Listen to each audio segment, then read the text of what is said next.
Jadi saya itu berperjalanan umroh pada tanggal 27 itu transit di Abu Dhabi. Kemudian karena ada beberapa jam waktu kami untuk transit, akhirnya kami keluar dari bandara.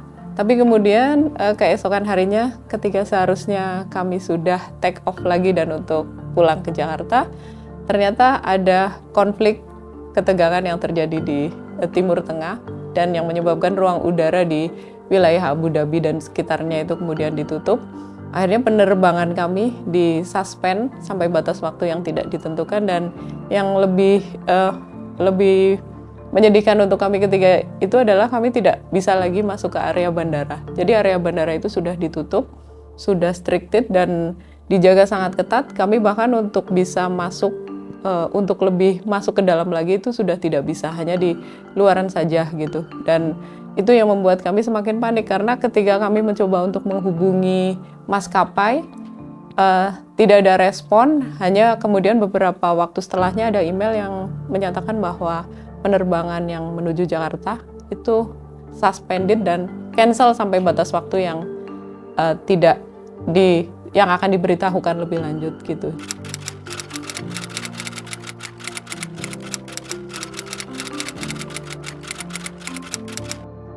Memang sempat ada serpihan yang jatuh mengenai atap dan ada kebetulan info yang terupdate ada korban yang tewas dan beberapa luka-luka kan ya di saat kejadian hari pertama itu ya, ketika memang bandara mendapatkan serangan misil gitu. Jadi sebenarnya yang diserang adalah bukan UAE-nya secara langsung, tapi karena ada pangkalan militer AS kan di sekitar bandara itu, sehingga kemudian Iran menyerang kawasan tersebut gitu. Dan efeknya adalah ketika misil itu ditembakkan gitu ke arah dekat bandara dan diintercept, serpihannya itu bisa mengenai ruang-ruang sekitar, dan itu yang berbahaya. Keadaan ketika itu adalah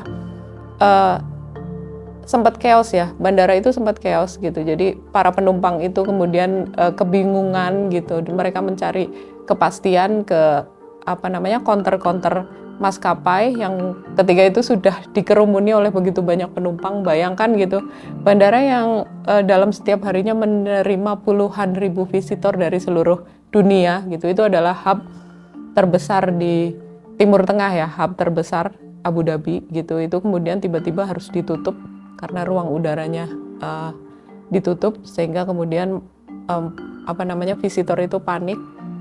Mereka mencoba mencari kepastian. Jadi mungkin bisa dibayangkan bagaimana maskapai-maskapai counternya itu dikerumuni oleh begitu banyak orang. Tapi antrian untuk mendapatkan fasilitas penginapan gitu dari maskapai itu bisa terurai pada malam harinya. Mereka luar biasa sih penanganannya terhadap krisis gitu.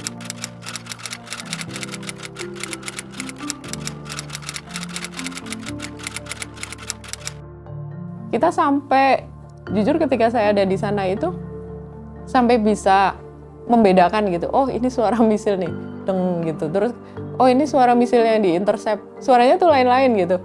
Oh, ini suara pesawat tempur nih, ini suara drone gitu.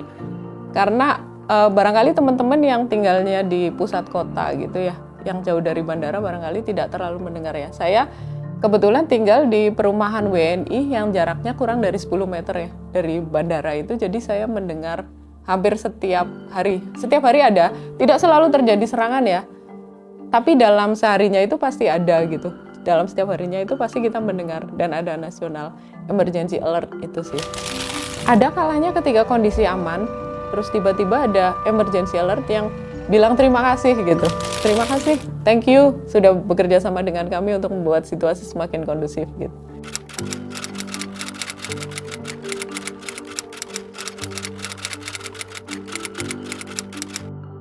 Jadi pelajaran yang saya ambil juga dari kejadian saya stranded selama hampir 1 minggu di Abu Dhabi itu adalah bagaimana untuk kita tetap terhubung ya dengan otoritas yang memang punya tanggung jawab terhadap kita. Dalam hal ini KBRI, saya sangat mengapresiasi sih peran KBRI terhadap kejadian ini ya. KBRI punya respon yang sangat baik gitu. Bahkan ketika saya ada di sana, Pak Dubes Judah Nugraha itu sempat mengunjungi kami gitu. Jadi ada beberapa WNI yang memang dikunjungi oleh Pak Dubes secara langsung dan jajarannya. Mereka memastikan kebutuhan dasar kita semuanya terpenuhi, tempat tinggal, makanan, dan lain sebagainya gitu. Dan yang sangat berarti dari itu semua adalah KBRI itu memfasilitasi penerbangan repatriasi yang memungkinkan kita semua bisa untuk pulang. Jadi saya melihat bahwa kota ini sangat luar biasa ya. Kota ini sangat memanjakan kita gitu. Semuanya ada kemudian mereka punya iklim yang sangat baik gitu, saya pikir ya, sangat sehat gitu. Tapi kemudian ketika kita berada di sana dan kita tidak punya kepastian untuk pulang gitu, itu sesuatu yang membuat kita panik gitu, tersiksa. Tapi dengan adanya peran KBRI untuk memastikan bahwa ada penerbangan repatriasi yang memungkinkan kita semuanya untuk bisa pulang, akhirnya beberapa dari kami bergelombang ya. Ketiga gelombang pertama, saya kebetulan masuk gelombang pertama untuk penerbangan repatriasi ke Singapura, 30 orang gitu. Dan kemudian setelah dari Singapura, kita arrange sendiri untuk melanjutkan perjalanan ke masing-masing tujuan di Indonesia. Kebetulan saya ke Jakarta.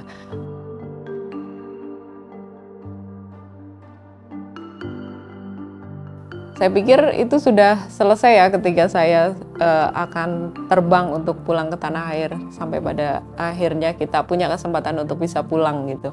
Tapi ternyata belum selesai ketika kami sedang check-in untuk mengurus keberangkatan, tiba-tiba ada serangan lagi, ada eskalasi yang meningkat, terus seluruh bandara itu freeze, itu kita dikumpulkan di tengah-tengah gitu, kita diteriaki leave your bag gitu, pokoknya kita disuruh untuk mencari tempat yang aman, disatukan di satu tempat, bahkan termasuk petugas-petugas counter check-in-nya itu juga diminta untuk lari ke tengah-tengah bangunan ya, karena bangunan itu kan terbuat dari kaca. Dan kalau misalnya kita ada di tepi-tepian itu sangat berbahaya gitu, jadi kita dikumpulkan di tengah, terus kita dilarang untuk mengambil visual apapun, dan yang ketahuan itu akan ditarik untuk diforensik HP-nya gitu agar dihapus gitu, HP atau kameranya gitu. Jadi memang mereka ketat sekali dengan hal itu ya. Dan kita sempat ketika itu memang sudah panik ya. Saya sempat tinggalin koper saya entah di mana gitu, kemudian saya ikut lari aja, ikut mereka di tengah-tengah sampai pada saat pemberitahuan lebih lanjut bahwa kondisi sudah aman, silahkan untuk beraktivitas seperti semula gitu. Tapi meskipun kondisinya seperti itu, kita sempat ada potensi untuk melakukan tiarap-tiarap juga karena keadaan yang sangat menegangkan itu. Saya juga sudah melihat orang-orang itu mukanya udah pada pucat semua, udah nggak mikirin orang lain lah, waktu itu udah mikirin diri sendiri aja gitu. Dan ternyata tidak selesai sampai di situ loh, ketika kita sudah naik pesawat gitu. Itu ketegangan masih berlanjut karena saya baru tahu belakangan ternyata pesawat kita ketika naik itu masih dieskort oleh jet tempur sampai pada posisi ketinggian yang aman, sampai jet tempurnya itu kemudian turun kembali.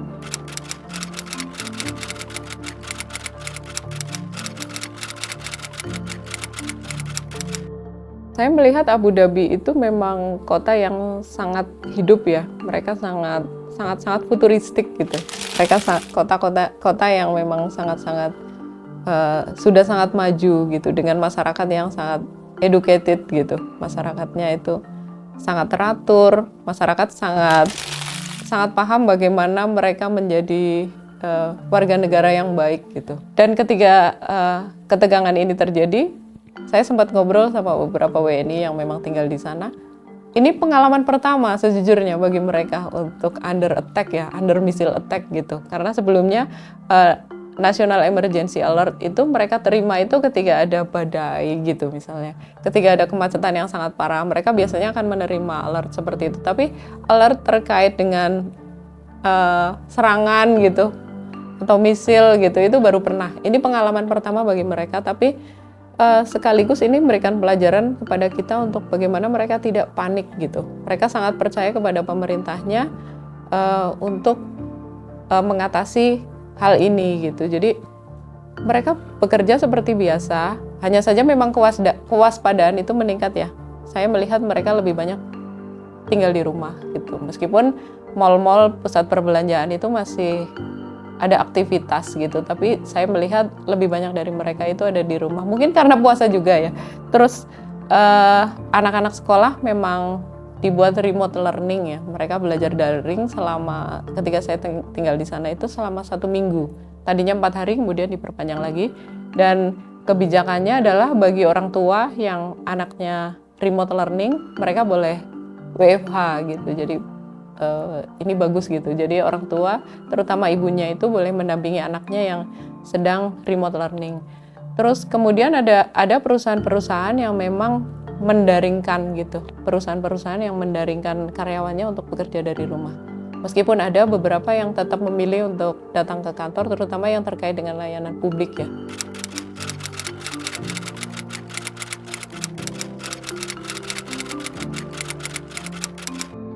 Satu pelajaran yang bisa kita ambil dari mereka adalah mereka bekerja, otoritasnya itu bekerja baik internal maupun eksternal gitu ya. Kalau secara eksternalnya adalah dari pertahanan mereka sangat kuatkan ya. Mereka pertahanannya dikuatkan dari sisi militer, misalnya intercept yang dioptimalkan sehingga mengurangi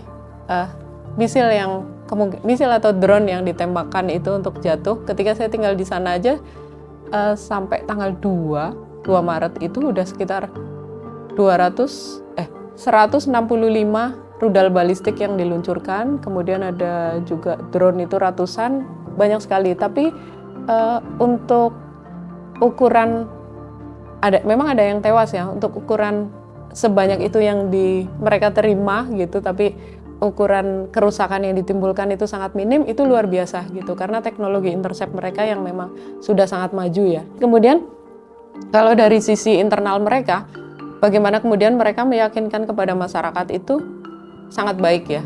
Dan dari Presiden UAE-nya sendiri, Muhammad bin Zayed itu sendiri bagaimana meyakinkan masyarakat itu sangat berusaha gitu.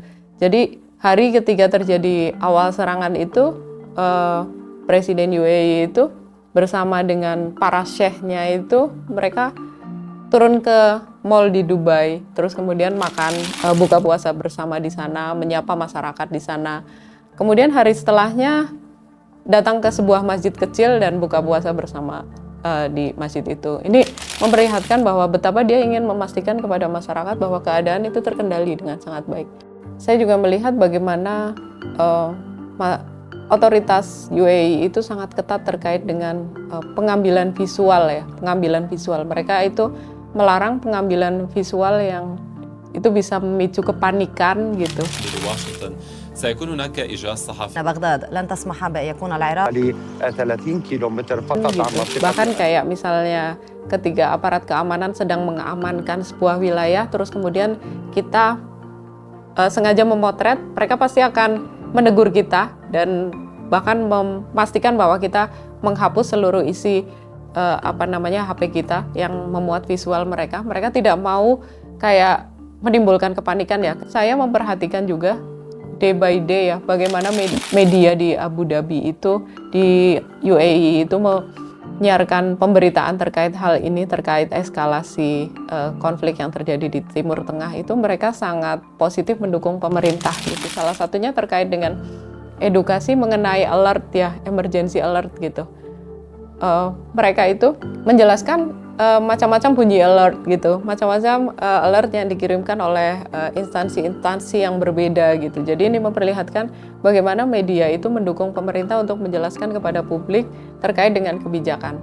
Dan meskipun mereka juga memberitakan terkait dengan berapa jumlah korban gitu, tapi kecenderungan media di sana itu tidak bikin panik ya, hanya informatif gitu. Dan mereka tidak yang bombastis gitu ya.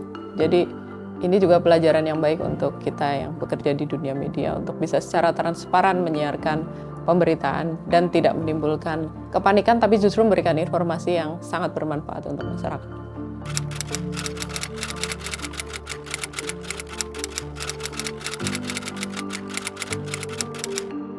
Dalam sekitar hampir 1 minggu saya tinggal di Abu Dhabi karena stranded itu, saya tinggal di rumah WNI yang kebetulan baik sekali ya untuk bisa mengakomodir kami dan memastikan kebutuhan dasar saya tercukupi gitu.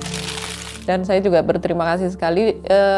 Dalam 1 minggu itu saya melihat ada cerminan bahwa ikatan atau semacam kayak toleransi kita antar WNI itu sangat baik ya. Maksudnya dari Dubes sendiri, dari jajaran KBRI sendiri juga kan saya sempat berkoordinasi sama mereka. Mereka itu selalu menyampaikan bahwa gotong royong, toleransi, terus kemudian kita untuk selalu bekerja sama gitu, bekerja sama antar WNI itu selalu digaungkan gitu oleh KBRI setempat dan akhirnya itu melahirkan semacam kayak ada ikatan yang sangat baik gitu. Mungkin berbeda dengan negara-negara lain ya, ketika mungkin tidak seperti yang saya lihat di UAE ini. UAE itu saya melihat solidaritas antar WNI-nya itu sangat baik ya.